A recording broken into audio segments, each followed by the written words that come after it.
ఇక నాకు అర్థం కాని విషయం ఏంటంటే తెలంగాణలో అధికారంలో బీజేపీ లేదు కానీ మార్వాడీలకు వ్యతిరేకంగా ఇట్లాంటి స్లోగన్స్ ఇట్లాంటి పాటలు వినిపించినప్పుడు కాంగ్రెస్ ప్రభుత్వం ఉంది ఇక్కడ రూలింగ్ లా కానీ టాస్క్ ఫోర్స్ పోలీసు వాళ్ళు కావచ్చు పోలీస్ వ్యవస్థ వాళ్ళకు అనుకూలంగా ఎట్లా పనిచేస్తుంది ఇట్లా వ్యతిరేకంగా పాటలు రాస్తే వీళ్ళని ఎట్లా ఎత్తుకపోయి మీలాంటి వాళ్ళని ఇప్పుడు టాస్క్ ఫోర్స్ వాళ్ళు నిన్న కూడా తీసుకుపోయారని చెప్పి మీరే చెప్తున్నారు ఎట్లా అసలు ఎక్కడ జరుగుతుంది ఇది నాకు అర్థం కావట్లేదు బీజేపీ రూలింగ్ లో లేదు కదా తెలంగాణలో బీజేపీలో ఇప్పుడు అంటే నా ఉద్దేశం ఏంటి అంటే నరేంద్ర మోడీ గారు ప్రధానంగా దేశంలో అధికారంలో ఉన్నారు ఈ 2014 తర్వాత వచ్చినటువంటి ఈ నార్త్ వలసదారులు రాజస్థాన్ మార్వాడి పెట్టుబడిదారులు ఎవరైతే ఉన్నారో వాళ్ళ కల్చర్ విపరీతంగా అంటే వాళ్ళ ఎక్కువైపోయింది ప్రతి రంగంలో జొరబడిపోయారు వాళ్ళు సో అంటే నేను వాళ్ళు ఉన్నారని నేను అంటలేదు కానీ ఎక్కడి నుంచి వచ్చింది వీళ్ళకి ధైర్యం అని అన్నప్పుడు నిన్న మాధవీలత మాట్లాడిన తర్వాత బయటపడ్డది నాకు ఆమె మాధవీలత గారు అమ్మ నువ్వు నిజంగా నీకు అంత బాధ ఉంటే దెబ్బలు తిన్నటువంటి బాధితుల తరపున కదా నువ్వు నిలబడాలి ఎవరో ఒకలా హిందువులు కొట్టుకుంటారు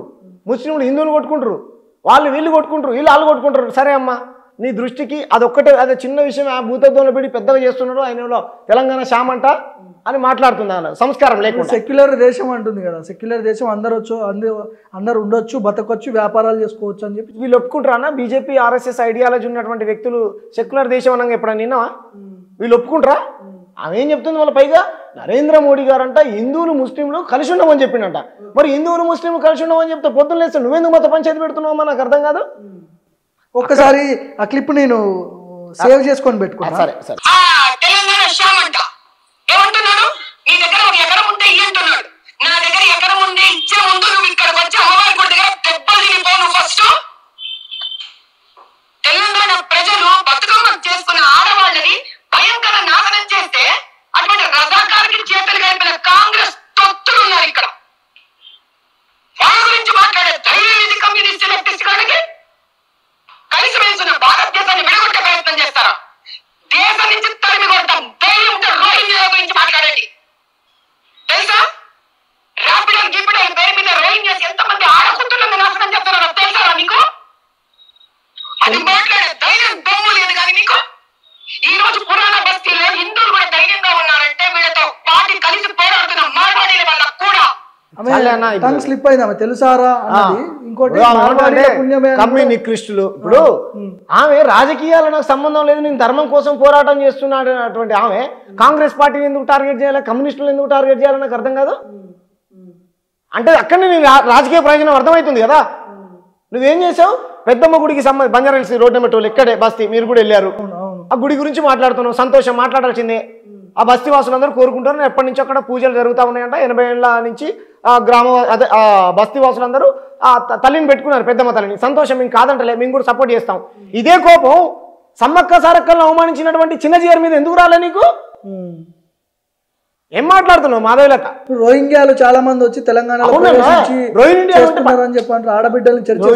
వాళ్ళని ఏమంటారో కూడా నాకు తెలియదు ఆ రోహింగ్యాలు నాకు ఎప్పుడైతే కనపడలే ఓకే రైట్ కనపడరే ఉన్నారే అనుకుందాం మాధవీలత గారు చెప్పినట్టు వాళ్ళని పట్టుకోవాల్సింది ఎవరన్నా నేను హోంమంత్రినా సెంట్రల్ బలగాలు ఏం చేస్తా ఉన్నాయి నరేంద్ర మోడీ గారికి చెప్పొచ్చు కదా రోహింగ్యాలతోని తెలంగాణలో ఉన్నటువంటి ప్రజలందరికీ ప్రమాదమే కదా మనం పట్టుకో ఏం మాట్లాడుతుంది మాధవీలత రేవంత్ రెడ్డి గారు ఏమన్నా పర్మిషన్ ఇవ్వన్నారా కేంద్ర బలగాలు వచ్చి ఇక్కడ సెర్చ్ చేసి వాళ్ళని పట్టుకుంటానంటే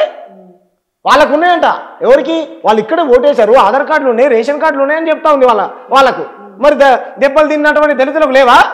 ఏదో చిన్నదాన్ని బుద్ధతోలు పెట్టి చూస్తూ ఉన్నారు అన్నట్టుంది దళితుడిని కులం పేరుతో బహిరంగ ప్రదేశంలో తిట్టడం నీకు చిన్న సమస్యనా నాకు పెద్ద సమస్యే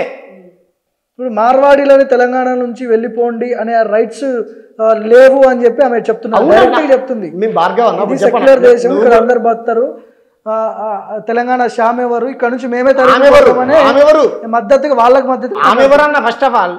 ఆమె ఎవరు భార్గవన్నా నువ్వు కూడా తెలంగాణ ఉద్యమంలో ఉన్నావు ఈ నేల మీద పుట్టినోడివే కదా ఎంతమంది విద్యార్థులు ప్రాణ త్యాగాలు చేశారు ఈ నేల కోసం ఈ నేల మీద పుడితే ఈ నేల కోసం మాట్లాడాలి నువ్వు స్వర్ణకారులు ఆత్మహత్యలు చేసుకున్నారు 20 మంది వాళ్ళ గురించి మాట్లాడు తెలంగాణ బిడ్డలుగా స్వర్ణకారులు హిందువులు కదా వైశ్యులు హిందువులు కదా పద్మశాలులు హిందువులు కదా వాళ్ళ గురించి మాట్లాడమ్మా